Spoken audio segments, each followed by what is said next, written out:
Welcome everyone to the Transformative Play event seminar, or not seminar, but series. In this case, we're actually starting a new series, which is really exciting. This is the first event in our new series, which is called Transforming Games, Behavior, Identity, Culture, and Community. And this is a little bit different than the events that we usually have, which are focused on analog role-playing games exclusively for the most part. We're going to be branching out to talk more about the intersection between gender studies and psychology and game design. And so you can see all my lovely co-panelists here, which we will be doing more panel discussions in the future. But for today, we are going to be talking specifically about the psychology of play and specifically with relationship to developmental psychology.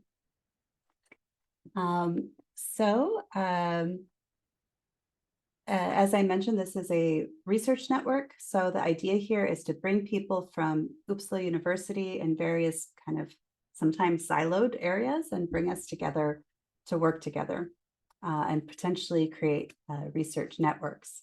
Now, some of us are already doing that, which is really great. So our lovely gender studies folks here, Cecilia and Marie, they teach for us over at game design, and so does Josh. So there's already some very interesting collaborations happening, but we hope to solidify these connections even further. So this talk will be recorded and it will be put on YouTube after we finish with the captions. So that sometimes can take some time. The structure is going to be 30 minutes of Josh speaking and 30 minutes of Per speaking, maybe not exactly in that order. And then we'll have 30 minutes of Q&A. So as we are going through this talk, go ahead and put your questions in the Q&A function rather than in the chat. I'd really appreciate that. Okay, so I'm going to go ahead and read the two bios now, even if we're going to do the presentations after this. So first we'll start with Per. Per Nyström is an associate professor at Uppsala Child and Baby Lab in the Department of Psychology at Uppsala University. His research interests include the development of perceptual, cognitive, and social abilities during infancy, as well as in older children and teenagers. His research questions encompass both neuropsychiatry and fundamental research on how culture and the environment impact development. He has extensive experience with various methods such as eye tracking, EEG, motion capture, and other quantitative methods. He has also developed software for data collection in inaccessible environments and for creating transparent analysis workflows. An overarching interest is the transition between quote unquote average and quote unquote extreme, and how the zone is influenced by categorical cutoffs in different environments. And then we have Joshua Juvrud, who is an assistant professor at the Department of Game Design at Uppsala University. His work is focused at the intersection of two fields, developmental psychology, in which he seeks to understand how children learn about the world through studying the social cognitive processes involved in development. He's also involved in games research, in which he explores individual differences in game players across all ages and the interaction between human psychology, play, and the design of games. Joshua has extensive experience in psychophysiological and quantitative measures in these areas, including eye tracking, pupillometry, galvanic skin response, and heart rate. I know nothing about most of these things, so I'm super excited to hear about this talk from the two of you. So who's going to start us off again? Was it? So Per, take it away. Okay, so thank you very much for inviting me for this lecture. My name is Per Nyström, and I'm an associate professor at the Department of Psychology, and I work at Uppsala Child and Baby Lab. So to get you into this talk, I will share my screen. By now, I think you see it, right? Yep. Great. So I think it was last week, my two daughters said that there's a trend on TikTok. So old people get the question, what would they say to their younger self? And if I got to meet myself when I was 10 years old, I think I would say, you're on the wrong wrong track. Or no, you're on the right track, but it will take a very, very long time. When I grew up, computers wasn't a big thing. It was a long time ago, and it wasn't really mainstream in any way. But my father brought one of these, and it's a very old computer. It's a ABC 80, and that really had a big impact on my life. And I felt that, ooh, I want to work with computers. I want to talk about games. And it took about 40 years, but now I'm here and can say a few words. So this talk will be on a more conceptual level, because there is a lot of studies going on, but unfortunately, I don't have the results, or it's not published yet, so I don't really want to talk about it before it's published. But I do have quite a lot of experience when it comes to developmental psychology. And I will try to give you sort of the conceptual ideas of how we think about development and the impact of games. And later on, I will hear Josh talk about some of our collaborations that we have. So I think that will be a bit more specific. I think I will start with my own experience. So this was the first computer I ever saw. And I think it's, when I think back at this computer, I think it was a real change in how I thought, or my thinking changed due to this. And my father often quotes me when I was a young boy. He sat with me and tried to teach me how to program. And he quotes me when I said, Dad, you have to clear the screen. And in Swedish, that would be, du måste cleara screenen, which was sort of a direct translation of what was going on the screen. So I didn't have the terminology, but the Swedish words didn't really fit to this new environment. Okay, it was monochrome, it was on a this thick TV screen or monitor. But it was a very clear example on how this new environment changed how I expressed myself and how I thought about what was going on. Later on, when I'm looking back at this, I think it's a super clear way of getting feedback.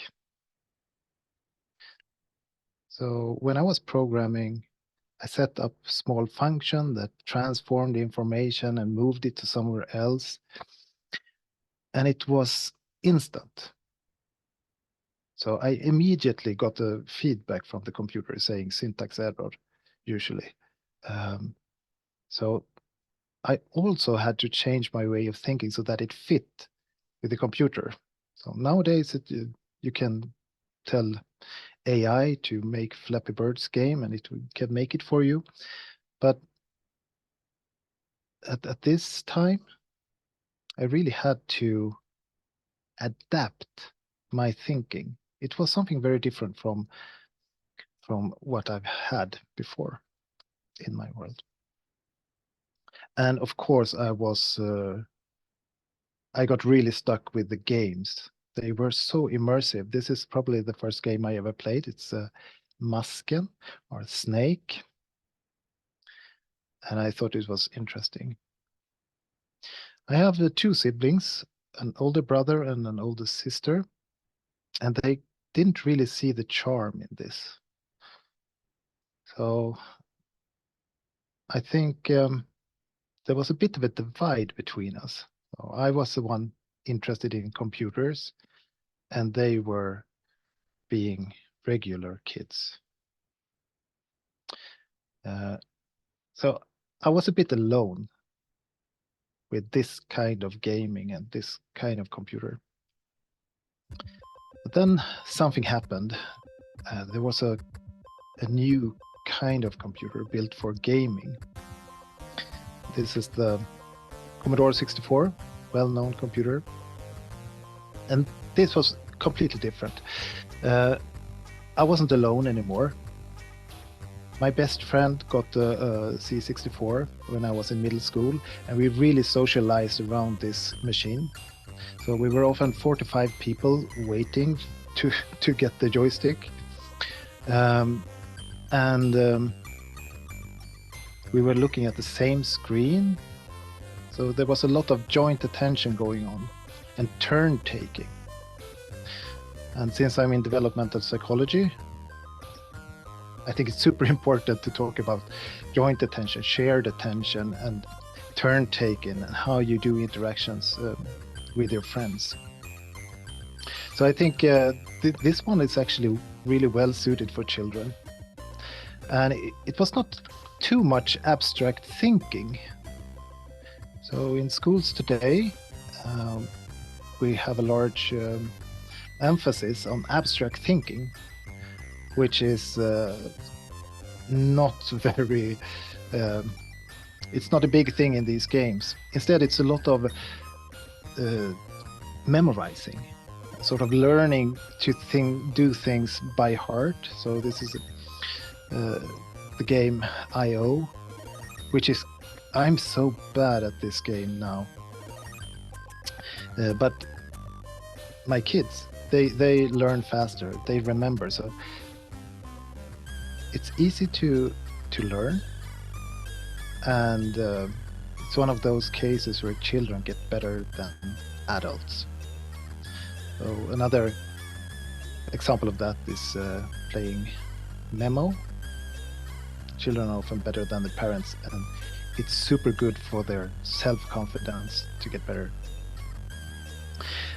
Fortunately, I'm now at the lab where we like to study the evolution of computer games and technology. So I actually have equipment so I can play this and train at home.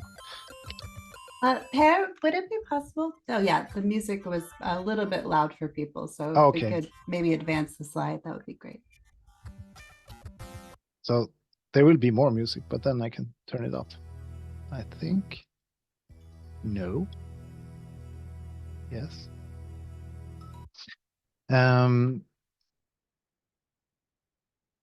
So after that, the next step in my technology development was to get my own computer. So my first own computer was Amiga, another gaming computer. And what I think this did to me was that it added a new depth to the games. So suddenly the games became larger and more immersive. And I think immersive might feel strange when you look at the graphics of this, but actually it to me it was exploring a new world, a digital world. And I think I got the same feeling that I get from new games today. So it was something about this digital environment that really was new.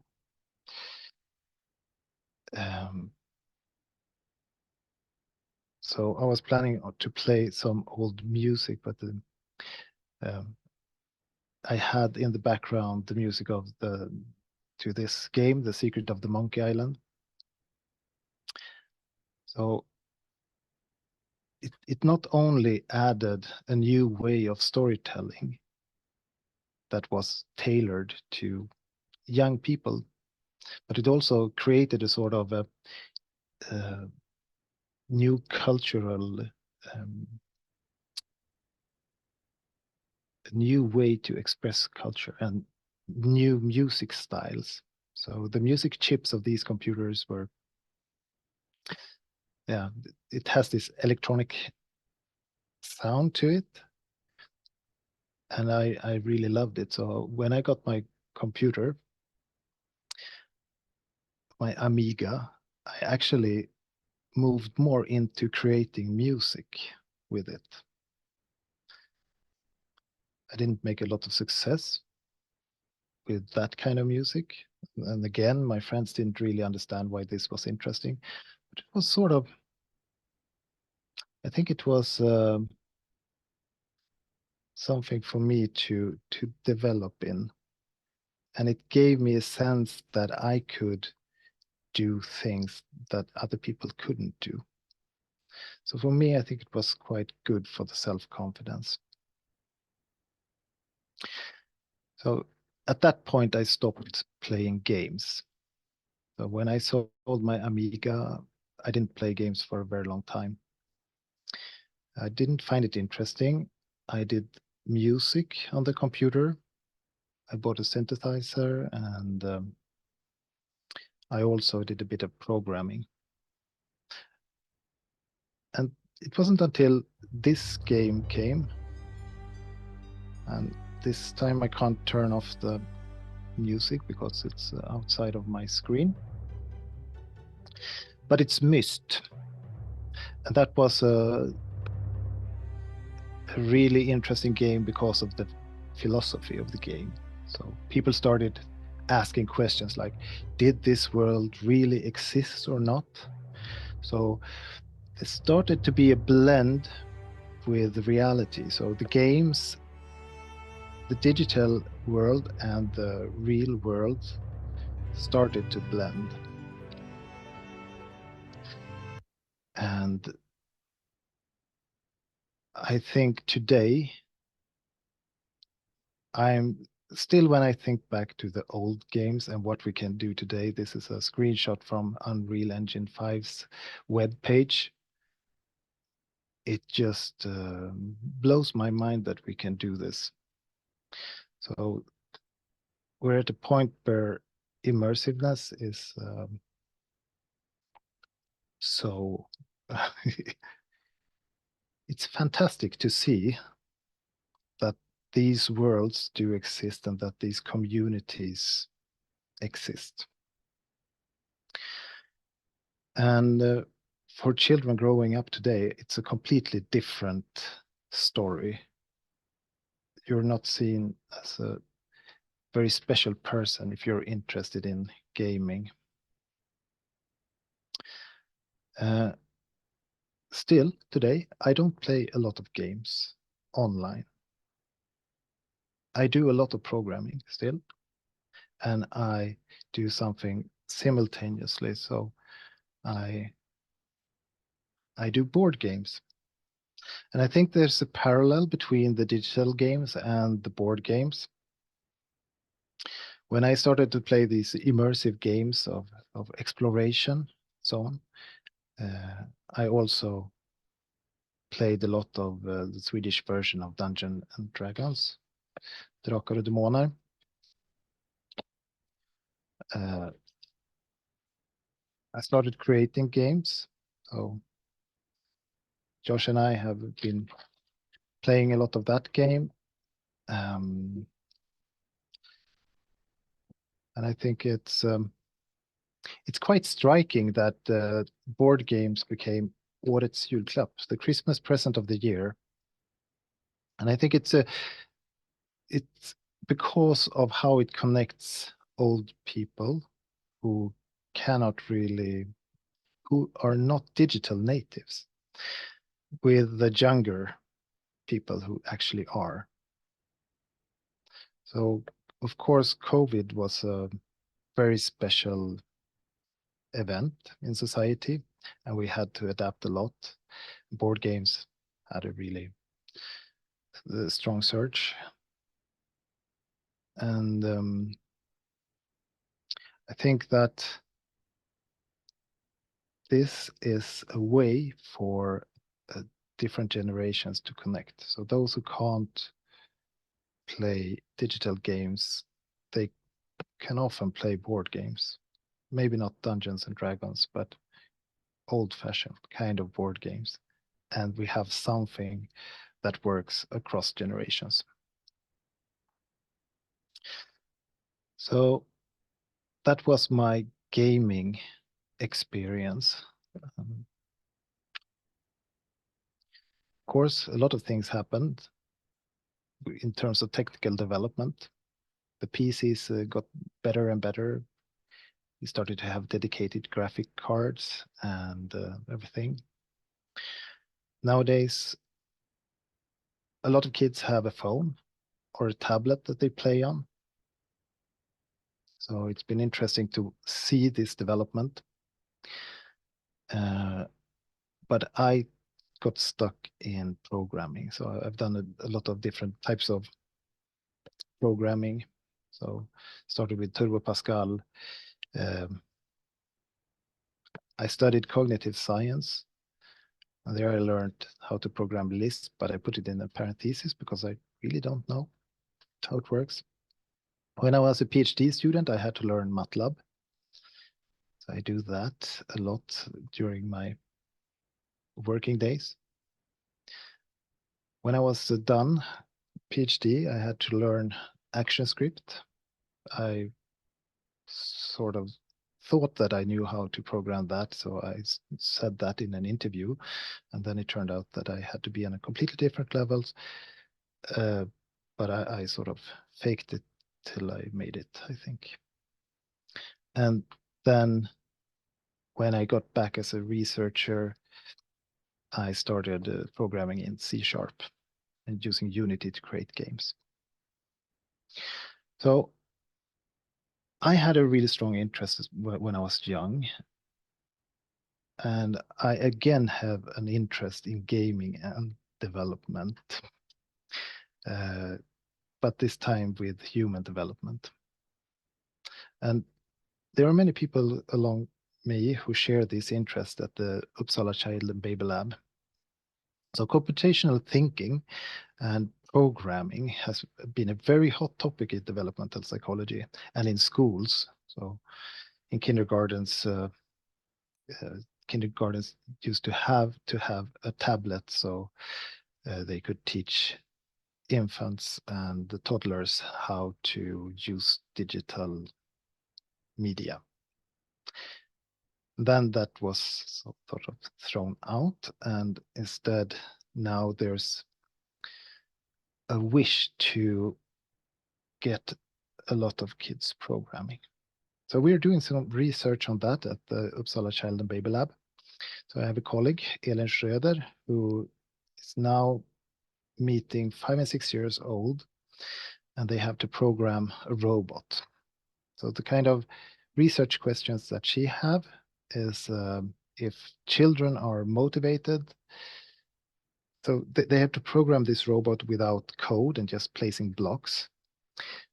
But she's looking into if children are more motivated and can create more complex code if they choose the context themselves. So she's getting into how can we motivate children to learn programming. And another topic is what are children's interests and self-confidence when it comes to programming and robots. So previous research has shown that there's a gender difference, and already at 6 years of age, where girls tend not to be as interested. And I think this might be a cultural thing, but we don't know what it's like in Sweden. So she's asking this question to see if it's the same in Sweden when it comes to gender and socioeconomic differences.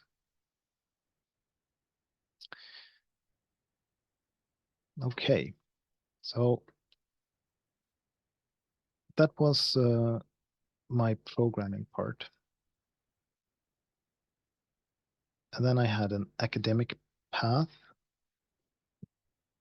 I started out observing monkeys, actually,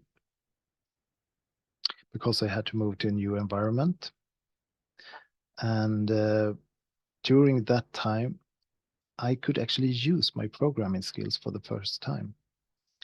I created an observation scoring program because I didn't like the program that they used at the university. And they actually wanted to buy that. So I had to create a company so that they could buy it. Then I studied mirror neurons with infants as a PhD. Again, I had some use of the programming and the sort of how to use digital media. And I learned that watching a screen is not the same thing as watching a person in real life. I think that would be what I learned from mirror neurons at that time. After that, I started as a researcher at a project called Early Autism Sweden, where we used eye tracking to study early signs of autism. It was a lot of screen-based stimuli, and since I knew that social interactions differ when it comes to screens and when it comes to real life, we also did some live eye tracking in that study. After a couple of years, I moved into other kinds of studies, doing cross-cultural studies in different environments to see how the environment impacts development.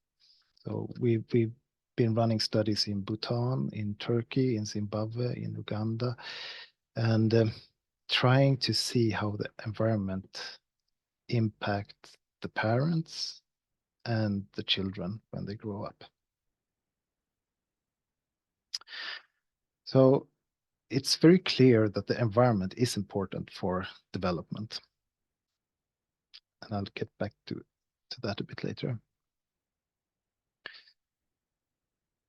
And then last year, we started a study called 1,000 Kids, which included the developmental impact of screens. And as a consequence of that, I had an offer, or I applied to become part of the Public Health Agency's expert group when it comes to screen time. And now I have a grant to study anxiety, ADHD, autism, and depression.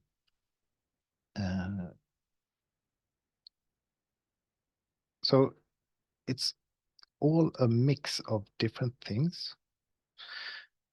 And now I'm in the TAG network. So how does all this come together? I think I will show you in a while. We have 5 more minutes. 5 more minutes, then I'll do this pretty quick. So the research methods that we use at UCBL are very different kinds. We run experiments, observations, we do qualitative and quantitative studies. We study a lot of different behaviors. We use physiological data, biological data, and subjective experiences. So this is what it could look like. We record infants, families coming to the lab, and we have a test leader asking questions and doing assessments. We've got eye tracking experiments. So this is me doing a live puppet show in one of the early autism studies. And we're looking at what we had with the Commodore 64, my friends, joint attention. So we're checking whether the infant follows gaze.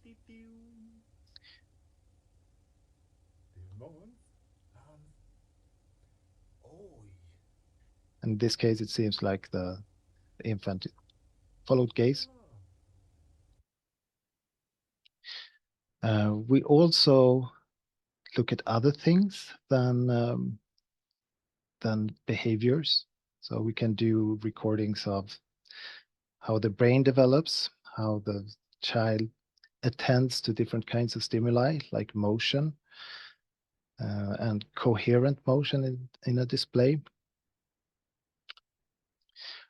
We also do studies on biomechanical measurements. So here's the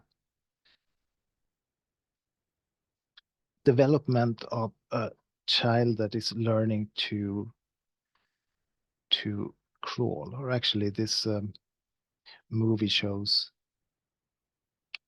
was used in a project where they were training a robot how to sit. So the transition between crawling and sitting.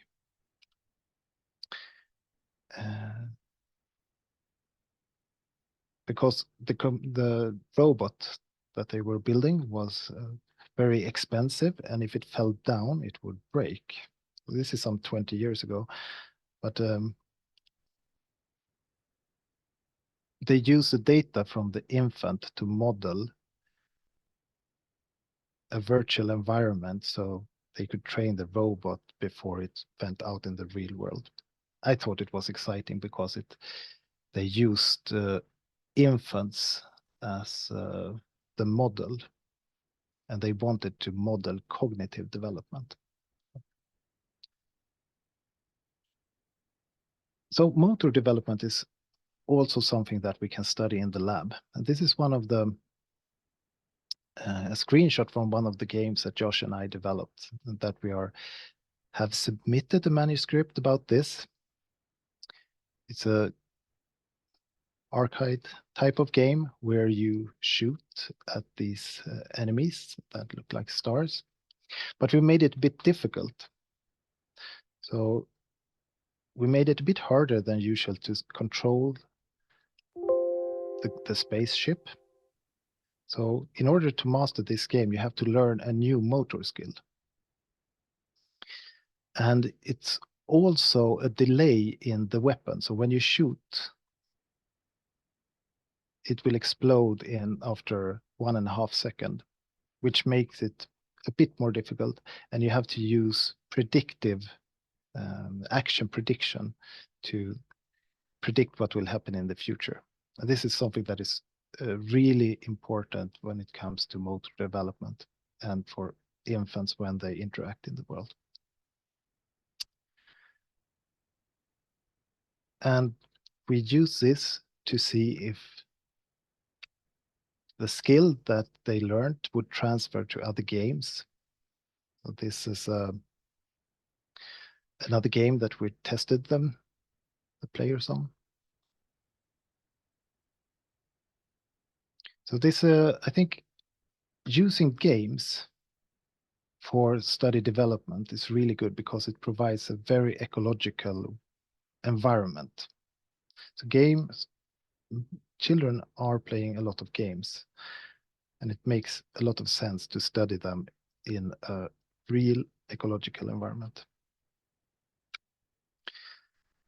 I know that Josh will talk about this later on, but this is another example where we used games to study development.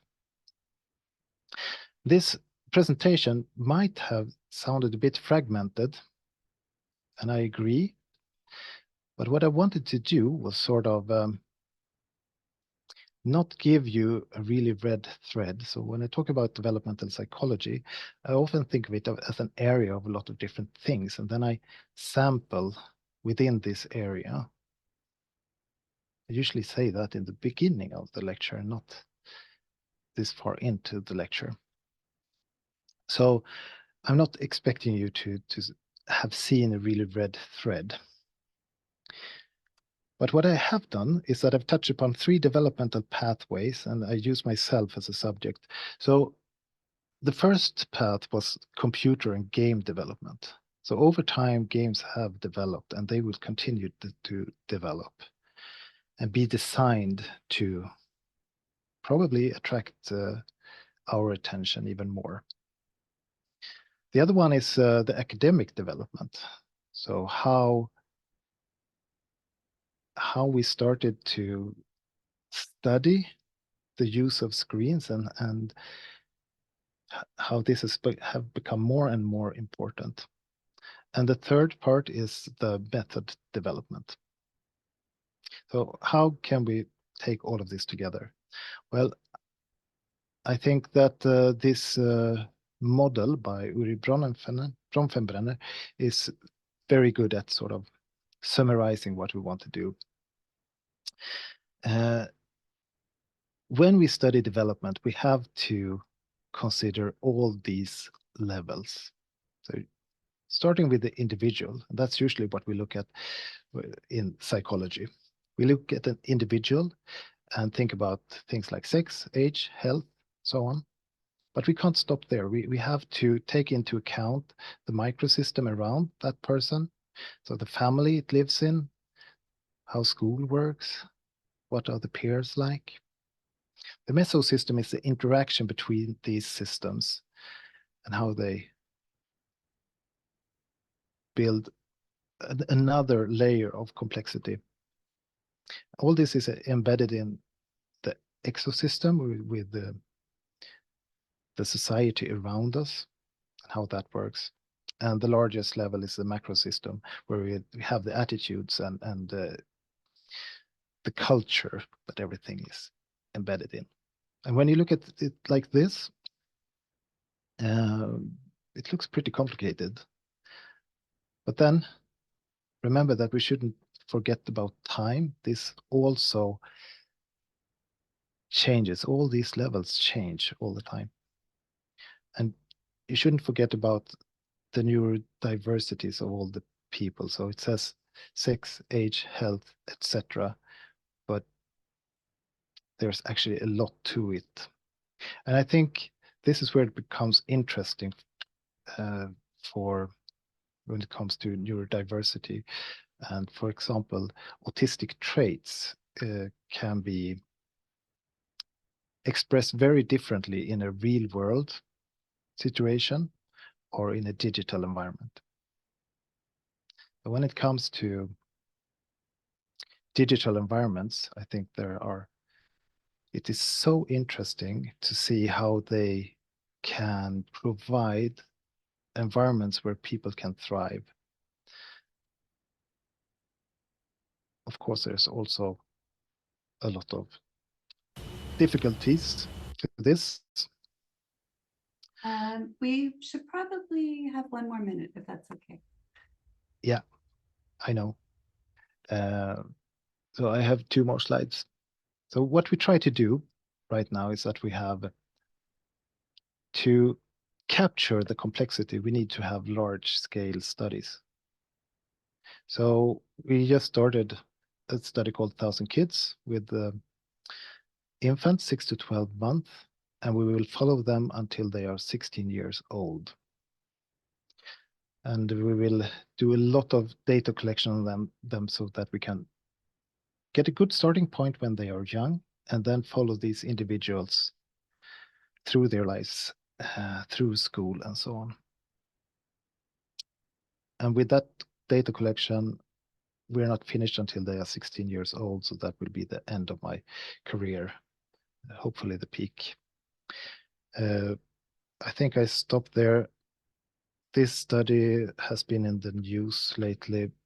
They think it's about screens, but it's actually not. It's about development in the broader sense with all its complexities.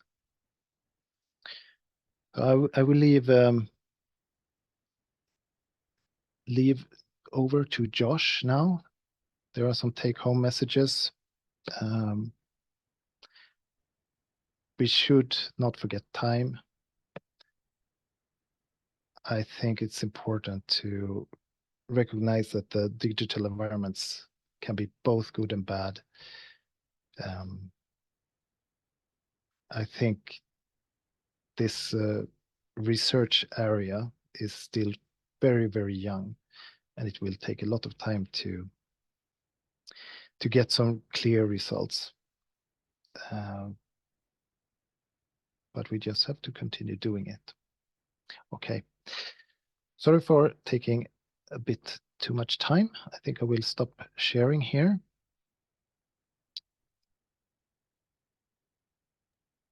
No problem at all. Thank you so Okay, much for sharing your personal experience with us as well.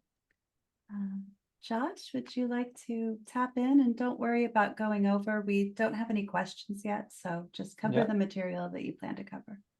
All right. Let me get this going, and you can see the screen okay? Yes, you just need to, we need Oh, to yeah, see I need to you. turn on, yeah, I need to turn on my video, I guess. Let's do that. Okay. How's that? Looks great. Great. Okay.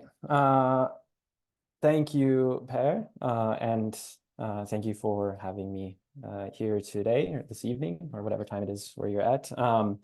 Happy to share a little bit about my work, which is related to a lot of what Per has already talked about, but with some different approaches and different focuses on child development and games, specifically on play and playgrounds.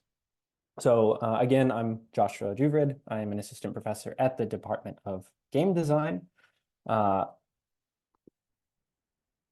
But over the years, I've worked very closely with the Uppsala Baby and Child Lab, as Per's already mentioned a few times.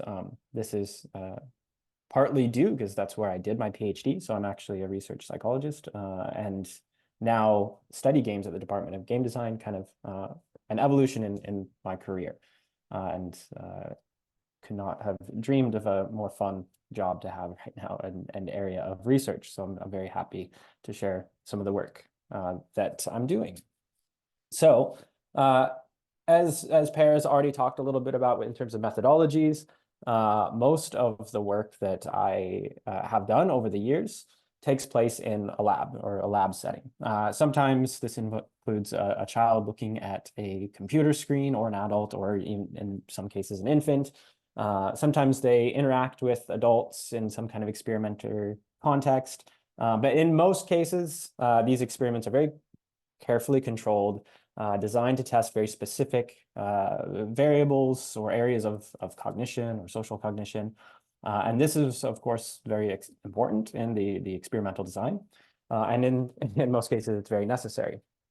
And Per's already shared some findings with you. And these kind of methods, this was a method we did using live eye tracking, similar to what Per has already shown before. But these kinds of experiments are very fun and offer some really unique kinds of ways to study child development. And we do the same thing at the game department now with a new biometrics lab that we've started doing eye tracking and similar types of methodology. And a lot of times we do these kind of tightly controlled experiments to study these kind of specific behaviors or actions or look at specific effects in kids. But when doing these kind of experiments and spending hours with kids over time, you spend a lot of time waiting between studies. And for me, as a non-native Swedish speaker, especially with the older kids, this took a lot of time in the waiting room of getting to know them, kind of warming them up a little bit. And a great way of communication was to sit there and play with them, play with toys or play with some games, or just try to communicate through some playful means. And what I started to notice is, especially with the very young kids, or maybe the more shy kids, is that they would warm up, we would start to play, they would try to communicate. In one study, for example, we were very interested in gestures, and I would be sitting there and we'd be playing and handing toys back and forth. And then we would go into this experimenter room, into the lab setting, and the study was to do this give me gesture with the palm out. And oftentimes, sometimes the kids' behavior suddenly change. They would get rigid or cold or kind of tighten up or turn to their parent much more. And I started to become kind of fascinated by this in general, this kind of phenomenon of what is so different than what just happened moments ago. And I started to realize that through, I mean, it's quite obvious, but I started to kind of really pay attention to the fact that that what was happening before the experimental setting was this process of play. The child was now no longer self-directed. It wasn't about exploration or creativity. It was about these kind of rules and the structure that we were trying to study. So I became very interested in this phenomenon of play, something that I think is super fascinating and is very informative. And there's, of course, tons of research already on play. And there's a lot of research in developmental psychology and in other fields, not just with children, but in adults and across the entire lifespan. And of course, we can define play as to engage in any kind of activity for enjoyment and recreation rather than for serious or practical purpose. And as I mentioned, I'm not the first person to be interested in play. The value of play has been recognized by researchers in psychology, sociology, anthropology, policy, in adults and in children. And we have a large body of evidence showing the relationship between play, cognitive development, intellectual achievement, emotional well-being, physical and psychological health. And what is amazing to me is that when you look at all across the entire animal kingdom, you see play behavior that occurs, particularly in mammals. And what is really, really fascinating, or what I think is really interesting, is that basically, essentially, all young mammals of all species play. And it's something that through studying these kind of animal models, we know a lot of the purpose of play, that it's crucial to survival. It's good for practicing social and emotional skills. They learn cooperation and how to regulate their emotions so as not to, become too angry with each other. Learning to take risks and to experience both the positive and the negative emotions. We also know that if you take away play, when you deprive an animal of play, that it disrupts the normal social cognitive development. They don't explore their environment, they overreact, they freeze to fear, and show inappropriate levels of aggression. And we know in humans also that a play-deprived childhood can also disrupt normal social, emotional, and cognitive development. We know that play is very important for the growth of the brain itself, particularly in the orbital frontal cortex area, areas associated with social activities. And in studying play, there are, of course, many different types of play. There are play that includes physical play, playing with objects. There's symbolic play, pretend or sociodramatic play, games with rules, games without rules, imaginative play. So there's all different kinds of ways that we can look at play behavior. And some types of these kind of types of play are more researched than others. And kids and adults engage in all types of these kind of play. And of course, kids and adults play games like this, which is a Swedish classic, and Ludum, this board game. But there also is another type of play, which is, that isn't so structured as something like a board game. It's unique and distinct from a structured play in that it's a self-driven and creative process based on certain affordances that are given to the children or to the adults. And they provide fun sources of learning experiences and can foster other kinds of social skills and group cohesion. So these kinds of playgrounds, these are two examples in these photos here, which show kind of towns and little villages, which are some of my favorite playgrounds that I found in Sweden, that just are rich with affordances for creating this kind of imaginative play. And I'm sure we can all think back and remember games that we played as a kid. In this video clip here, this is a child playing the game The Floor is Lava. And perhaps many of you still play this today in your head when you're walking down the street and maybe walking on tiles. I know I do sometimes. And I'm fascinated by these kind of seemingly pointless activities, like playing The Floor is Lava, or these kind of playful activities we have in our mind. And why is this so important developmentally? Research has shown that play is where children learn that they are in control of their life. In many ways, it's kind of the only place where they actually are in control of their life. When they create their own rules for their world. And through this kind of experience, they can solve problems. They can experience all kinds of emotions, both positive and negative. They learn how to resolve these emotions, as well as getting along with others. They learn how to take turns. They learn that if they want to enjoy the fun toy, they're going to have to learn to take turns with other kids, or nobody's going to want to play with them, or nobody's going to want to give them a turn. And so they get to practice empathy and creativity. Play is, by its very definition, a creative and innovative experience. And when play combines other elements of self-directed behavior and practicing self-control and self-controlled behavior, we also see that it has an educative power, that it can result in actual learning.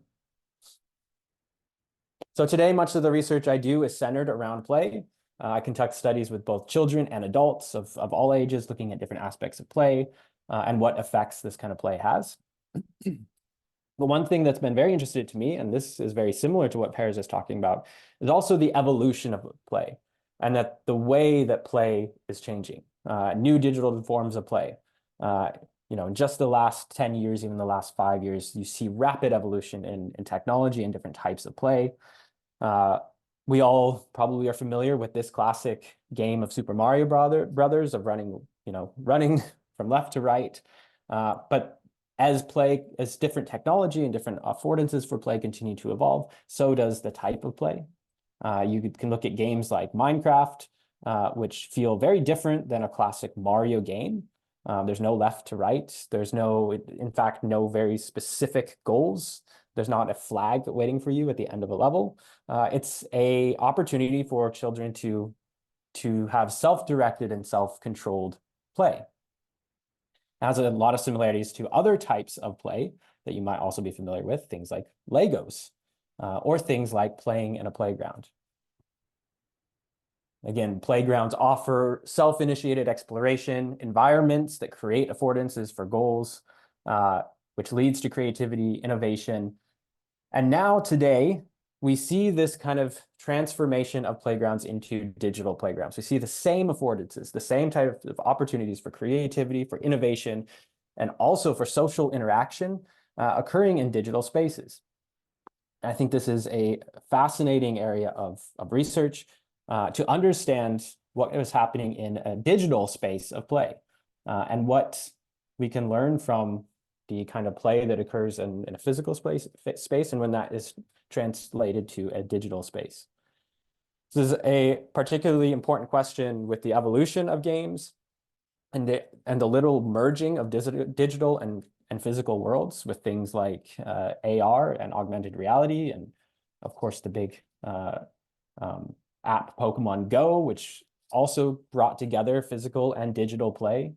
And also, as Per has previously highlighted, the fact that at least in Sweden, 87% of children to 9 to 12 years of age are playing digital games. So it's a very timely and relevant question as well. As digital play kind of continues to evolve, the line between physical and digital play is becoming blurred.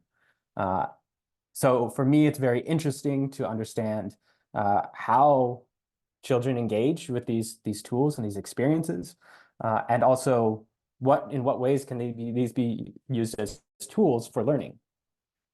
So in essence, what are children learning from digital play?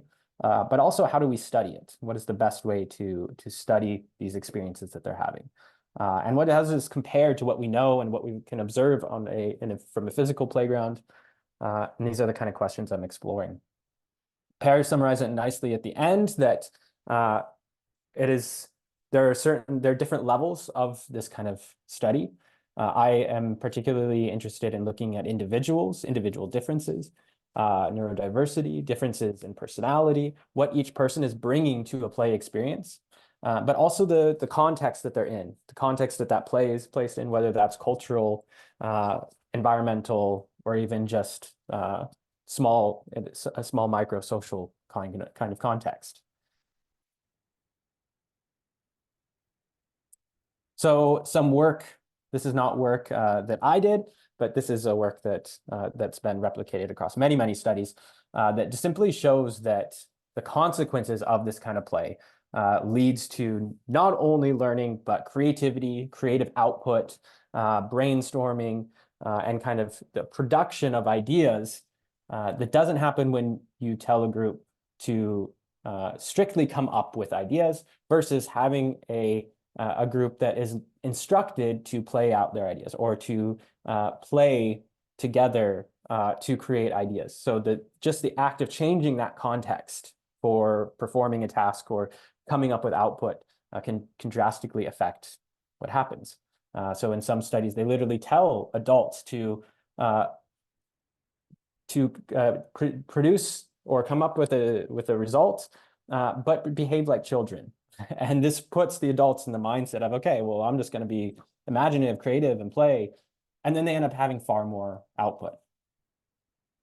I myself have done some research recently looking at this kind of effects about the kind of context of play. And when you change that context, how does that affect learning and how does that affect engagement in the task?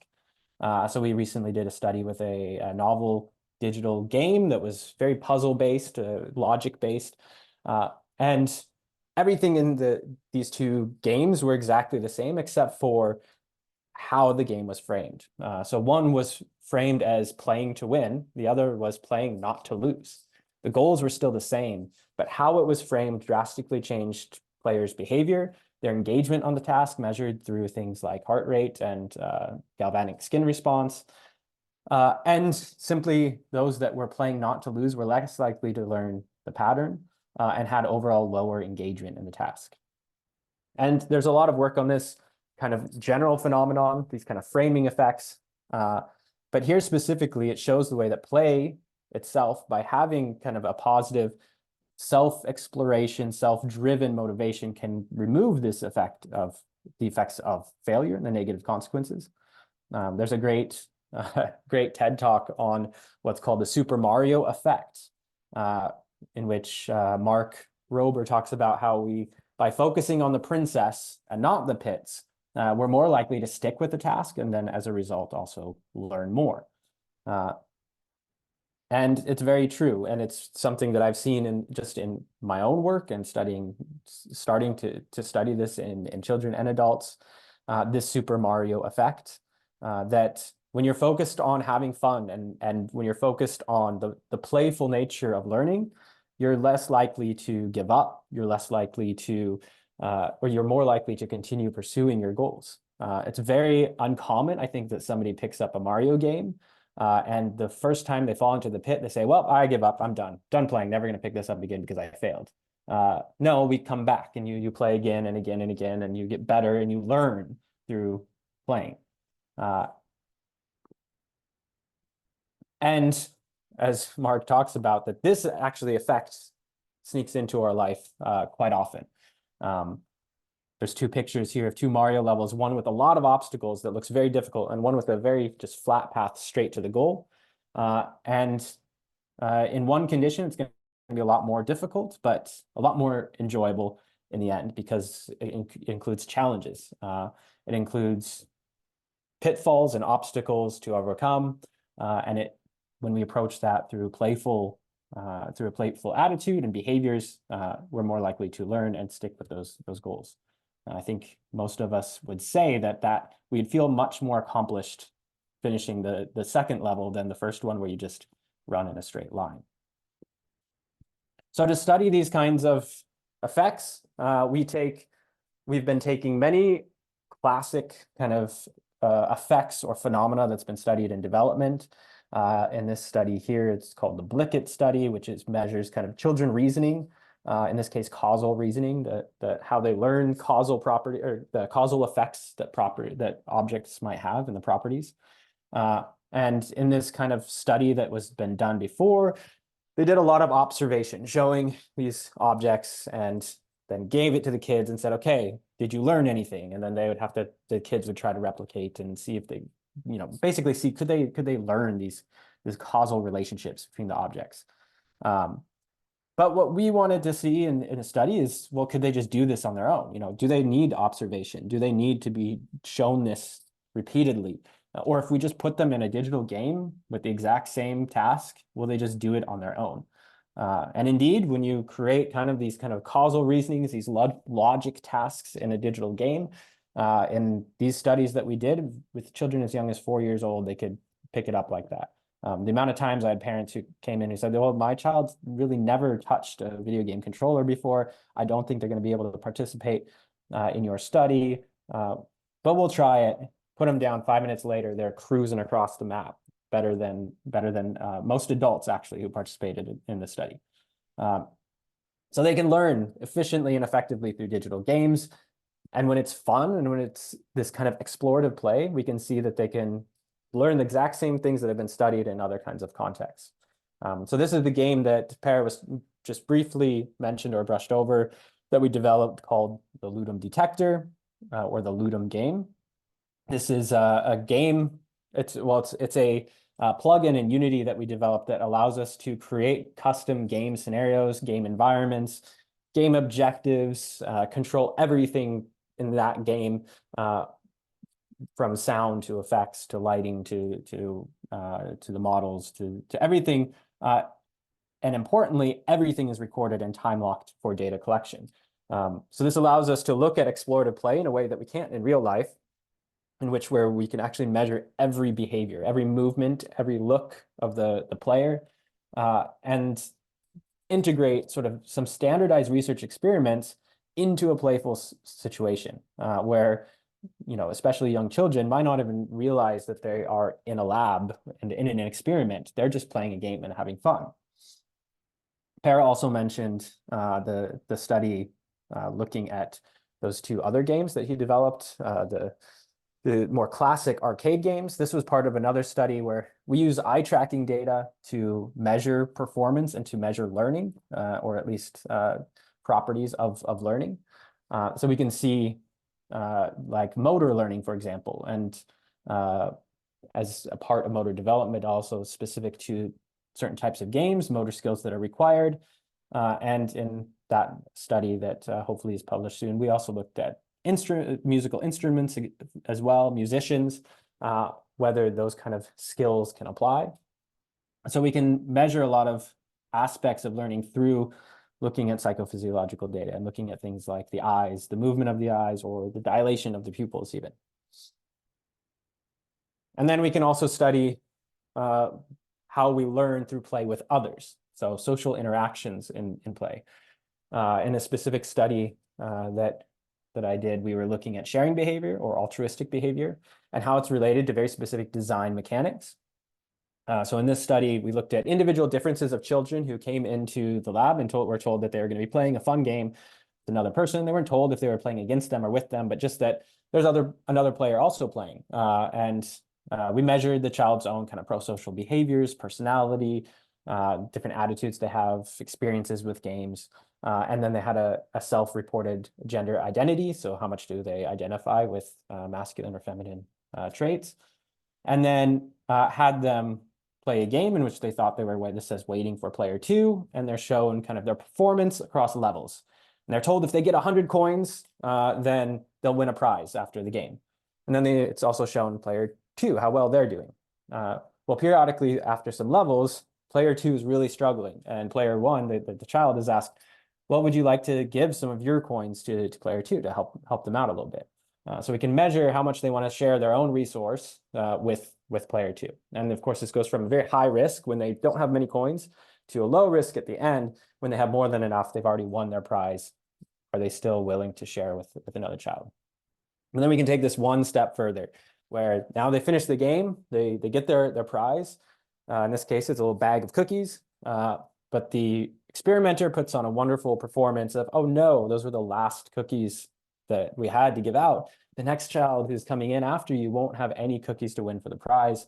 And then we can ask them, would you want to share any of your cookies with the next child who's coming in? If so, you can just put them in this bag. Nobody will see what you give. And so we can then measure kind of a real world sharing that and look at how that compares with the digital game sharing. Similar to what Per mentioned before, this study isn't published yet. So I don't have a lot of details to share, but I can share some kind of general broad results that we found that individual differences had a lot to do with altruistic sharing. For example, gender identification. The more a child identified with boys, the less likely they were to share. Personality, extroversion, more extroverted resulted in more sharing. More imagination, so there's an imagination score resulted in more sharing, as well as number of siblings. The more siblings they had, the less likely they were to share. So some very interesting individual differences, and that kind of starts to tap into this idea. And the other parts of the study then is also manipulating mechanics. So what happens if the design of the game is that it is very competitive, or if it's cooperative, or what if there's a specific goal in the game, and how does that change the likelihood or promoting more prosocial behaviors? And lastly, the kind of the last area of work that we're looking at, similar to Per, and actually Per, we're collaborating on an application for this, is the effects of digital play and digitalization. Specifically, looking at digitalization and what's referred to as a digital divide in schools, and specifically in preschools, as well as sustainable education.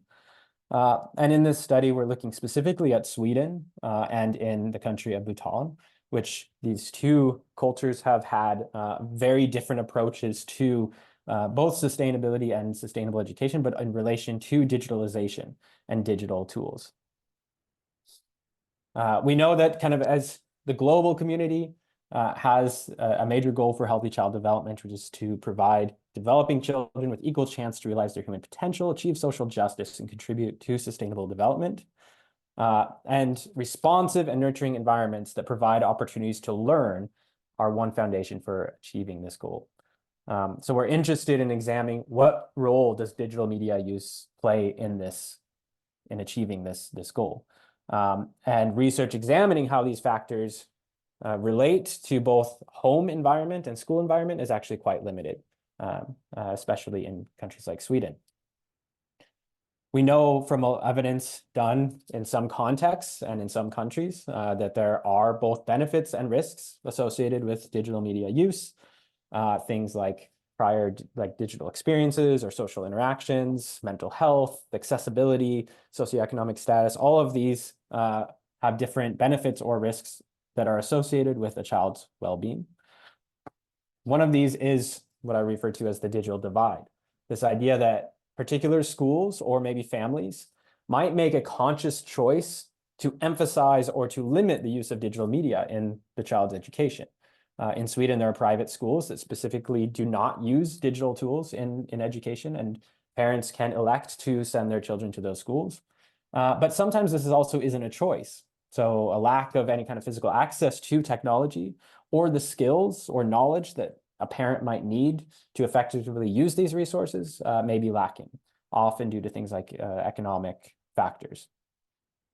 So this is another important factor to consider when looking at the role that digital media or digital use might play in a child's development.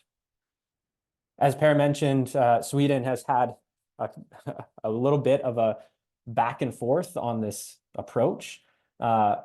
Sweden historically has been a very strongly individualistic country with very strong values and attitudes connected to environmental justice, this idea of the Nordic welfare state. And for many years, Swedish government aspired to become the best in the world at utilizing opportunities for digitalization, and has for a long time been internationally recognized for the digital performance. As Per mentioned, preschools were required to include digital use in the education. But this started raising questions for a lot of educators and parents and teachers that what kind of impact that this can have on a more traditional connection to the environment. Because this approach assumes that more is better, everyone should adopt the same systems, and that nothing of importance gets lost when the old understandings or practices are abandoned or replaced with the new. So there became sort of a push for a more nuanced understanding and more research in this area. And here's a slide in Swedish that probably many of you can't read, but essentially it's saying exactly what Per said earlier, in which in October of this year, the government completely flipped their stance and said, actually, no, let's not push for digitalization. Let's go back to having more traditional books and pen and paper in preschools and in the classroom. So we're really interested in studying, what does this mean? What is the purpose of digitalization in education? What role does it and can it play? And importantly, what is actually happening in the schools and what is actually happening in the home, and how do these interact? What happens when a child goes to school and the school has them use iPads, has them use computers, is performing all these activities and exercises on these digital tasks and with these digital tools, but they go home to an environment in which the family either has negative attitudes that doesn't support that in the home, or they don't have access, they don't have those tools at home. How is that going to affect the learning opportunities and the environment, the learning environment for the child? And then overall, what kind of benefits and risks does this have for the children's overall well-being? So to kind of wrap it up here, we're really interested in understanding how digital tools and digital media can achieve learning, and the research suggests absolutely it can. Excuse me. Digital spaces provide spaces for imaginative, self-driven play, just like playgrounds. But there's many questions associated with this that we still don't know. So how does this learning transfer back to physical spaces? Is there kind of just is there a strange niche for digital learning and skills or development that doesn't really translate back or transfer back to the real world? And we don't know. We need to understand that better. And the same applies to social interactions. And then as a result or an extension of that, how can we design games to capitalize on what we know about learning or social interactions or positive changes to social play, pro-social behavior, and then making those connections to real world play. So finding the back and forth connection. And remember, going back to the example of having imagination, having self-explorative play, it's always important to remember that this doesn't just apply for children. I always love pointing out that in this video of a child playing The Floor is Lava, there's a parent behind that camera. There's a parent that's recorded this, and a parent who took the time to video edit actual lava into this video. And I would call that playful behavior as well. And so no matter the form of play, digital or physical, it is a positive behavior for both children and adults. What makes the difference is mindful use of, for example, screen time. Research does show that given the choice, children will nearly always opt for talking, playing, or being read to over simply screen time in most forms. So using screen time mindfully and more intentionally from both caregivers and educators can have some very important positive effects, like not replacing it for social interactions, paying attention to messages about gender and body image or violence and diversity. And ultimately, kind of the main message here is to put play into practice, and that the educational value or any kind of learning value that comes from these kind of play experiences never comes just from the game itself, whether it's a physical game or it's digital game, but it always comes with the creative coupling of effective pedagogy, the social or the cultural context that it takes place in, the ability to have self-directed, self-controlled engagement in the activity, that engage people in meaningful ways. So, for those of you unfamiliar, if you might be listening to this and don't know, there's great resources for kind of checking out games that specifically target these kinds of goals. So Games for Change is great. And just kind of, yeah, to recap the take-home message, play helps us develop skills for life from an early age. It's creative and promotes learning at all ages, allows us to learn from, but not focus on failures, encourages space, where we should encourage space for both children and adults to play, to promote awareness and change attitudes regarding play, but also seek to understand the benefits and risks of the transformation of play in a digital age. And then sort of one of the most important take-home messages to make sure to actually go play yourself. Yeah, so that's everything I have. I think I went a little over time, but hopefully not too much. Yeah, that's it for me. Back to you, Sarah. Thank you so much, both of you. Big applause. And we're going to go ahead and switch over to our questions. Per, if you'd like to show us your video again. Great.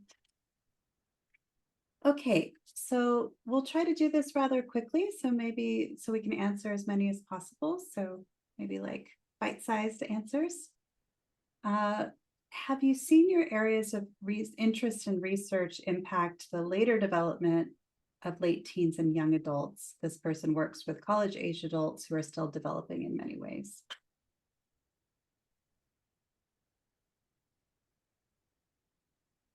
Per, you've been working more with, I think, teens than I have, or older children.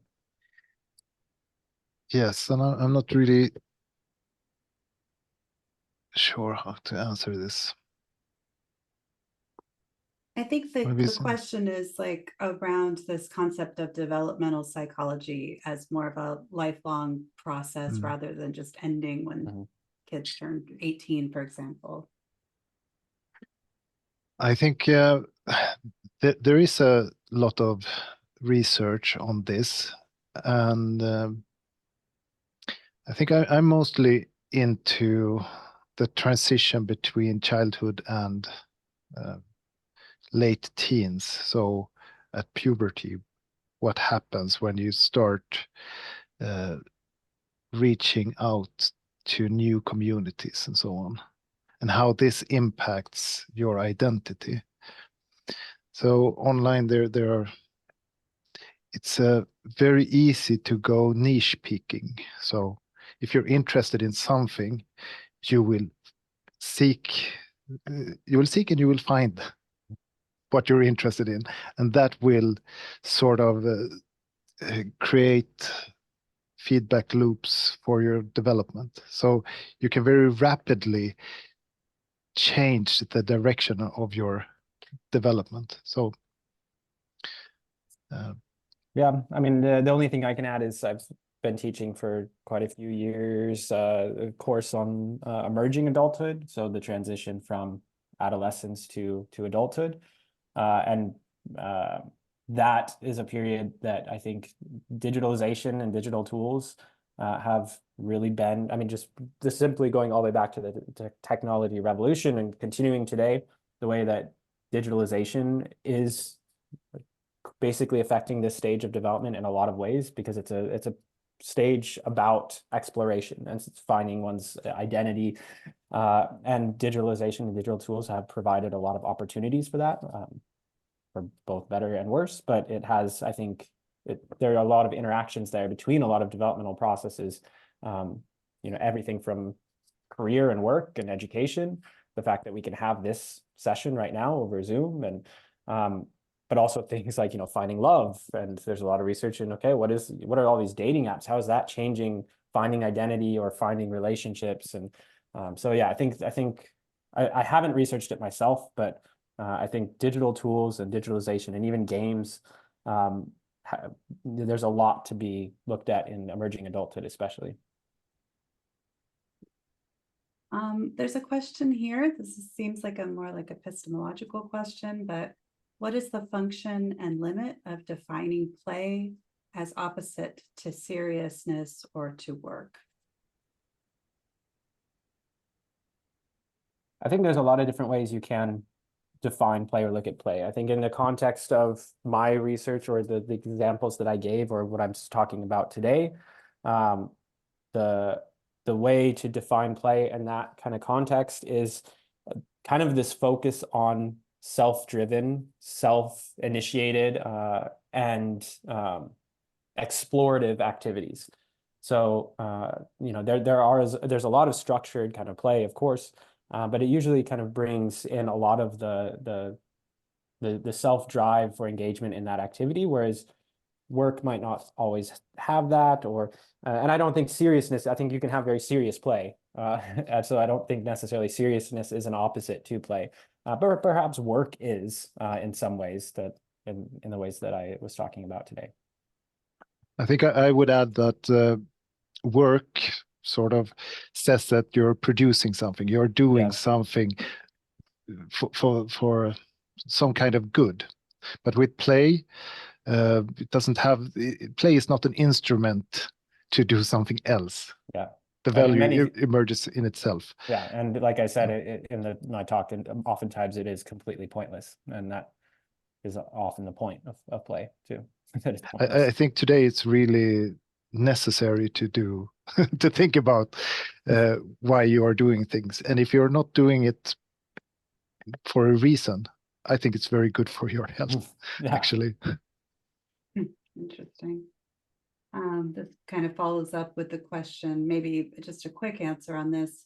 Are there any studies around what percentage or amount of time a child should experience in self-directed and unstructured play every day? Not a straightforward answer that I know of. Per, you're kind of being on this the public health board. You might be more into this kind of statistics. Not about the statistics, but I think it's very individual, and I think Josh is interested in individual differences, and so am I. The same kind of percentage can impact children in so different ways. So it's I think people don't want to give strong recommendations, except if you're a government and want to provide a very simple message to a population. So there might be percentages, but that doesn't apply to the individual. Yeah. Right. And I mean, similarly, we can say the same thing about problem gaming, right? What might be a problem for one person, the other person can function in their life just fine with that same amount of gaming. So it can go kind of on the other end as well. I'm going to ask a question from one of our tag members, since part of the idea here is to get us talking with each other and sharing our research. Cecilia says, I was wondering about the concept of immersiveness in your developmental psychology and in your research. In game studies, the role of immersive has been discussed and connected to the concept of flow and playing well, and also to aspects of designing believable spaces and characters. But what role does immersiveness have in developmental psychology and in your research? Are there intersections with game studies research here? I think there are. I really wanted to study immersiveness in connection to your body. So when my children tried a VR headset for the very first time, they laughed so much. It was a completely different experience from what they've had before. And I think adding a new sense to a game. So you just added the body movement of yourself, the proprioception of yourself into the game. That added a lot of immersiveness. And I think the children are embodied systems, so they use their body to interact with the games. But it was one of those ideas that never was implemented in any way. So I'm not sure if I can answer. Yeah, I probably can't really answer either, because it's a topic that I've kind of intentionally stayed away from, because I've never really had a satisfactory definition for what even immersion is. And since a lot of the work I've done is, very quantifiable, like, looking at specific kind of like GSR or heart rate or something, to say that is immersion I would get all kinds of, things thrown at me. So it's kind of a term and concept I've stayed away from, and tend to stick to more concrete, like, okay, this is arousal, and which could be an indicator for immersion, maybe, but depends on how you define immersion. So then I stick to something like, oh yeah, you're more emotionally aroused, or you're more emotionally invested, or So I struggle with the term immersion, and until I piece that together, I think I haven't really tried to tackle that beast yet in my research. That being said, Josh and I are going to be putting out an absorption scale pretty soon. Absorption is a great, I like that term actually a little bit better than immersion, but yeah. It's one of the terms that's used as a corollary for immersion, but they all have different connotations, right? Arousal has a different connotation than absorption. Right. Absorption is more about like being drawn into fantasy, whereas arousal is more like, emotional excitation, which can be related, but aren't necessarily. So the words that we use make a difference in terms of connotation, I think. Yeah. Great.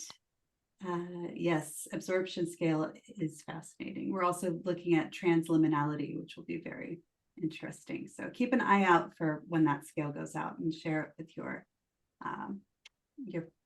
your peers, your networks, hopefully in the next maybe couple of weeks, Josh. I don't know. We're pretty close to launching it. Yeah. So yeah.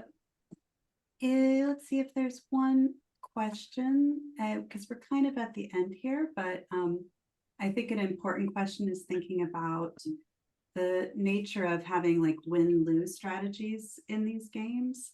The question is this focus typical of game studies, or even psychological studies on games, because people join activities for all sorts of reasons, or they join and then their motives evolve. So what do you think about that? I need to reread this question. I think this is a Josh question, I think. So this focus on winning and losing, the question is that typical of this kind of studies? No, I definitely don't think so. I mean, that one study, we were specifically interested in what happens if you emphasize the win or lose. But I think in most research that I've done, and as far as I know that you've done, Sarah, anything that has to do with play or games, I don't think I've ever had a focus on win or lose states before, or that experience of winning or losing. Oftentimes, because we're very much interested in this individual approach, a big question is, why do people play these games, and what draws them to that experience, and how does that change over time? So I think what this person pointed out is actually, that is a very interesting question that we do try to capture or explore in studies as well. We are at time, and we have a lot more fascinating questions, but hopefully this has opened up the conversation, we can populate it with more fascinating discussion later. Is there anything else that you want to wrap up with that you didn't feel we got to cover? Nothing from me. No. Great. Well, thank you everyone for attending. Just to let some of you know who might be in Sweden, our next event is going to be in person, actually. It's going to be in Uppsala at the university there. And it's on Friday, April 26th. And it'll be, the first part will be a roundtable. So the folks that you're seeing here, most of them will be on a roundtable. And then we will kind of be just having more of an open discussion about some of these topics. And then after that, so that will be from 1 to 2:30. And then after that, we'll have a little fika, which is sort of a snack break. And then we'll have a research collaboration workshop to think about some ways that we can join forces in terms of our research agendas. So if you happen to be in Sweden during that time, it'd be awesome to have you. We do also have a game jam coming up later this month. We are still finalizing the details of the times, but that one will be online, and we'd love for you to be able to join us. So thank you very much for your attention today and your thoughtful questions. And thank you to both of our wonderful panelists, and we will see you next time.